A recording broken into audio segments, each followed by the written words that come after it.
ขอเชิญทุกท่านได้โปรดยืนตรงร่วมถวายความจงรักภักดี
ประสบนิกรชาวเกาะสมุย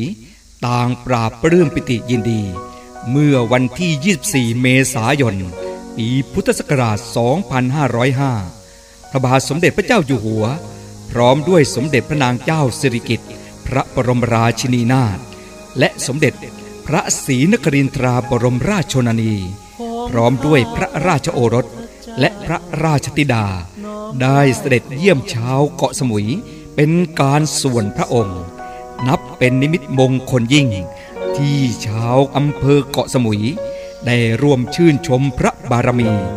นับเป็นความปลื้มปิติยินดีและซาบซึ้งในพระมหากรุณาธิคุณอย่างหาที่สุดมิได้ผมข้าพระพุทธเจ้าน้อมเกล้าขออัญชุลีสาธุดีมหาราชา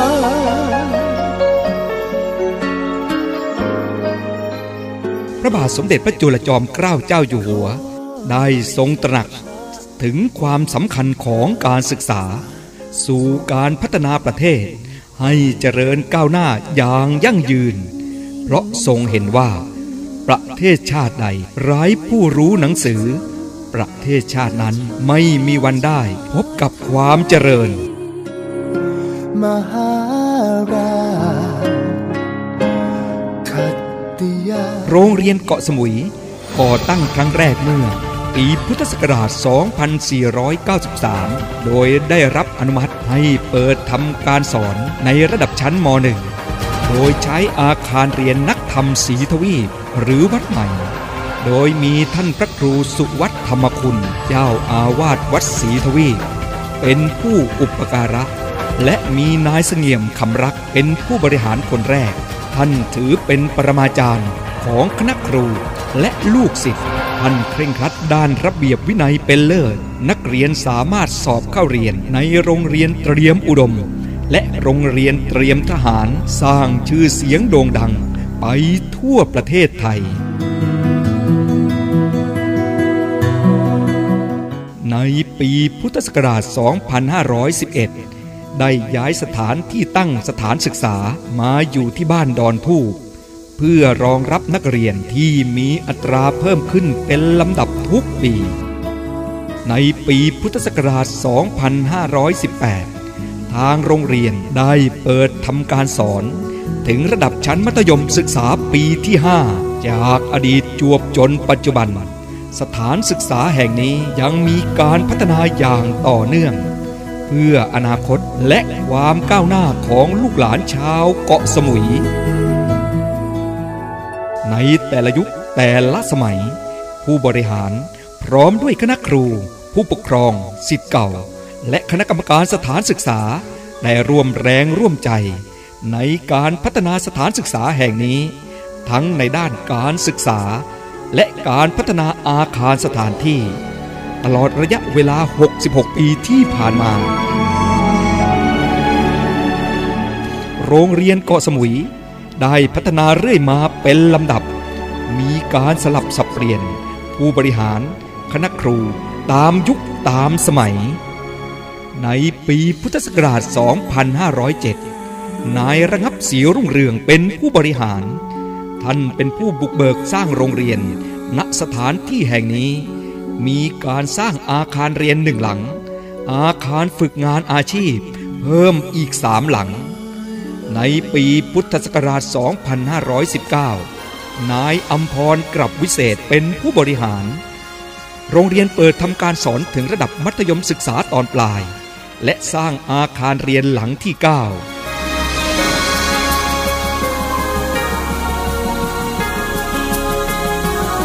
ในปีพุทธศักราช 2525 นายสุทธิวีรธรรมเป็นผู้บริหารจากครูสายผู้สอนก้าวสู่ผู้บริหารมืออาชีพท่านมีความมุ่งมั่นในการพัฒนาการศึกษานำพาผู้เรียนสอบเข้าศึกษาในโรงเรียนที่มีชื่อเสียงระดับประเทศอย่างมากมายในปีพุทธศักราช 2529 นายอภินันท์พาหามากเป็นผู้บริหารท่านเป็นนักบริหารที่เคร่งครัดด้านระเบียบวินัยสร้างระบบกฎเกณฑ์จนเป็นที่ยอมรับของทุกคนในปีพุทธศักราช 2530 นายนิคมโพเพชรเป็นผู้บริหารท่านเป็นผู้ที่มีวิสัยทัศน์กว้างไกลให้การส่งเสริมสนับสนุนการจัดการเรียนการสอนมุ่งสู่ถึงระดับอุดมศึกษาส่งผลให้นักเรียนได้เข้าศึกษาต่อในคณะแพทยศาสตร์และคณะวิศวกรรมศาสตร์ในสถาบันชั้นแนวหน้าของประเทศไทยในปีพุทธศักราช 2533 นายต้องกองทองเป็นผู้บริหารในยุคนี้มีการก่อตั้งสมาคมระดมศิษย์เก่าเข้ามาร่วมพัฒนาการศึกษามีการจัดตั้งศูนย์คอมพิวเตอร์ซึ่งถือเป็นลำดับที่ 4 ของภาคใต้และให้การสนับสนุนนักเรียนแผนพาณิชย์ฝึกงานธุรกิจการโรงแรมในปีพุทธศักราช 2536 นางประภาสอนปิ่นแก้วเป็นผู้บริหารท่านมุ่งมั่นปรับโครงสร้างการบริหารเน้นการมีส่วนร่วมของชุมชนโดยใช้โรงเรียนเป็นฐานปรับปรุงงานสร้างสิ่งแวดล้อมและปรับภูมิทัศน์ในปีพุทธศักราช 2539 นายจำเนียนเจริญสุขเป็นผู้บริหารมีการสร้างและปรับปรุงโรงอาหารปรับเปลี่ยนหอประชุมหลังเก่าเป็นห้องสมุดและสร้างห้องประชาสัมพันธ์ในปีพุทธศักราช 2546 ว่าที่ร้อยตรีทวีศักดิ์ยศถาเป็นผู้บริหารมีการสร้างหอประชุมสมเด็จพระพุทธาจารย์เกี่ยวอุปเสโนโรงเรียนผ่านการประเมินโรงเรียนดีประจำอำเภอหรือโรงเรียนในฝันนับเป็นความภาคภูมิใจของพวกเราทุกคนในปีพุทธศักราช 2550 นายบรรจงภูวเศรษฐาวรเป็นผู้บริหารมีการปรับปรุงด้านอาคารสถานที่โดยการมีส่วนร่วมทั้งคณะครูนักเรียนและองค์กรต่างๆทั้งภาครัฐและเอกชนมีการสร้างอาคาร10และร่วมกับสมาคมศิษย์เก่าระดมทุนสร้างโรงอาหาร500ที่นั่งและก่อสร้างรั้วโรงเรียนในปีพุทธศักราช 2551 นายบุญเลิศราชเดิมเป็นผู้บริหารโรงเรียนได้รับรางวัลระดับเพชรตามโครงการโรงเรียนต้นแบบมาตรฐานระบบการต่อต้านยาเสพติดจากสำนักงานอาสากาชาติสภากาชาติไทยมีการสร้างอาคาร11และจัดงานฉลอง60 ปีแห่งการก่อตั้งโรงเรียนในปัจจุบันโรงเรียนเกาะสมุยได้เปิดทำการสอนตั้งแต่ระดับชั้นมัธยมศึกษาปีที่1ถึงระดับชั้นมัธยมศึกษาปีที่6ภายใต้การอำนวยการโดยนายเฉลียวพุ่มช่วยผู้อำนวยการสถานศึกษาพร้อมด้วยคณะกรรมการสถานศึกษาขั้นพื้นฐานนำโดยนายบรรจงภูวเศรษฐาวรประธานคณะกรรมการสถานศึกษา ท่านมีความมุ่งมั่นและมีความตั้งใจจะพัฒนาให้สถานศึกษาแห่งนี้เป็นเบ้าหลอมที่ดีมีคุณภาพพัฒนาการศึกษาพัฒนาผู้เรียนและพัฒนาครูสู่ความเป็นเลิศในแต่ละยุคแต่ละสมัยผู้บริหารคณะครูผู้ปกครองและศิษย์เก่าได้ร่วมแรงแข่งขันร่วมใจกันด้วยความเสียสละในการพัฒนาสถานศึกษาแห่งนี้ให้มีความเจริญก้าวหน้าพัฒนาทั้งทางด้านวิชาการกิจกรรมดนตรีและกีฬาประกาศศักดาทั้งในระดับจังหวัดและระดับประเทศสถาบันแห่งนี้ได้สร้างสรรค์พัฒนาลูกศิษย์รุ่นแล้วรุ่นเล่าก้าวออกสู่สังคมเป็นทรัพยากรบุคคลที่มีคุณภาพสามารถออกไปรับใช้สังคมและประเทศชาติอย่างเต็มภาคภูมิทั้งงานในภาครัฐและเอกชนสร้างคุณูปโยชน์คุณูปการต่อประเทศชาติอย่างมากมายเป็นที่ประจักษ์โดยทั่วไปจากอดีตสู่ปัจจุบันเข้าสู่ยุคแห่งการรวมพลังแห่งความรักความสมัครสมานสามัคคีทั้งน้องพี่ลูกทะเลขาวในนามสมาคมศิษย์เก่าโรงเรียนเกาะสมุยโดยมีนายสุวิทย์สุรินทร์วรางกูลหรือโกหมูเป็นนายกสมาคมท่านแรก 2. นายเสนีภูวเศรษฐาวรนายกสมาคมการท่องเที่ยวเกาะสมุย 3. นายณรบถวยเจริญประธานสภาเทศบาลนครเกาะสมุย 4. นางชุลีพรวาทยานนท์เจ้าของและผู้จัดการโรงพิมพ์สมุยอักษรและท่านที่ 5 พลตรีเทียนพงษ์เมืองพรหมนายกสมาคมศิษย์เก่าคนปัจจุบันพลตรีเทียนพงษ์เมืองพรหมเป็นศิษย์เก่ารุ่นพ.ศ. 2522ปัจจุบันดำรงตำแหน่งผู้ชำนาญการสำนักงานกระทรวงกลาโหมแต่ละยุคแต่ละสมัยทางสมาคมได้รวมพลังร่วมกันพัฒนาการศึกษา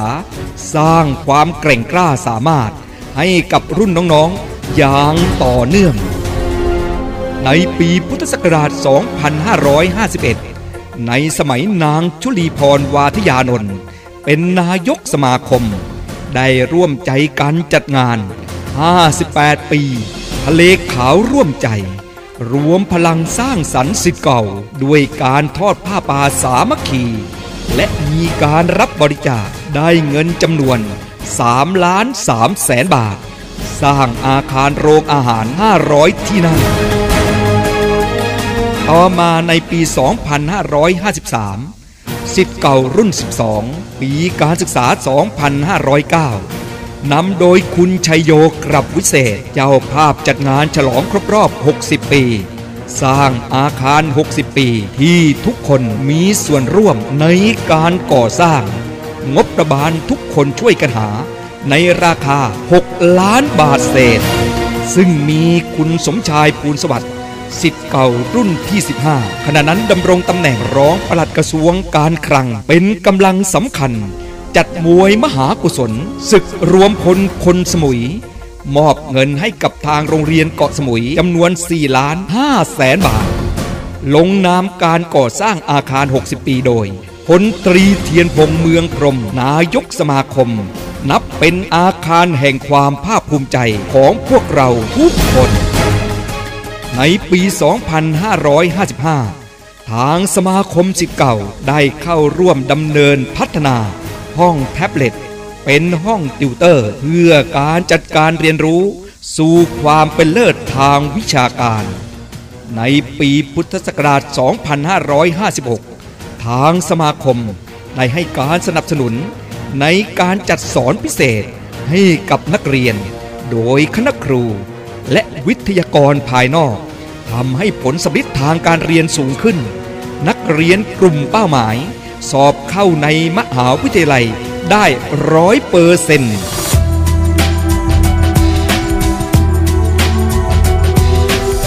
ทุกย่างก้าวของทางสมาคมเพื่อรวมพลังขับเคลื่อนการพัฒนาสถาบันอันเป็นที่รักระดมพลร่วมกันผลักดันสร้างสรรค์พัฒนาการศึกษา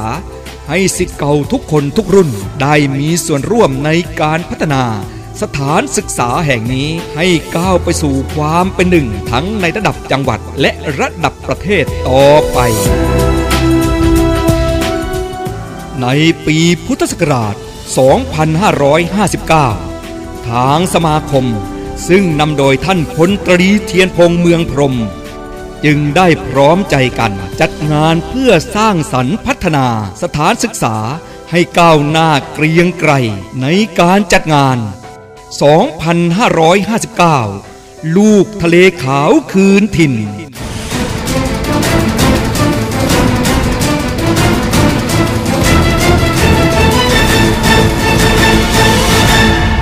เพื่อระดมทุนในการพัฒนาสถานศึกษาให้กับรุ่นน้องต่อไป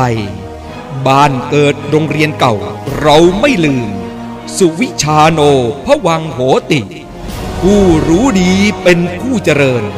พัฒนาคนพัฒนาชาติต้องพัฒนาการศึกษา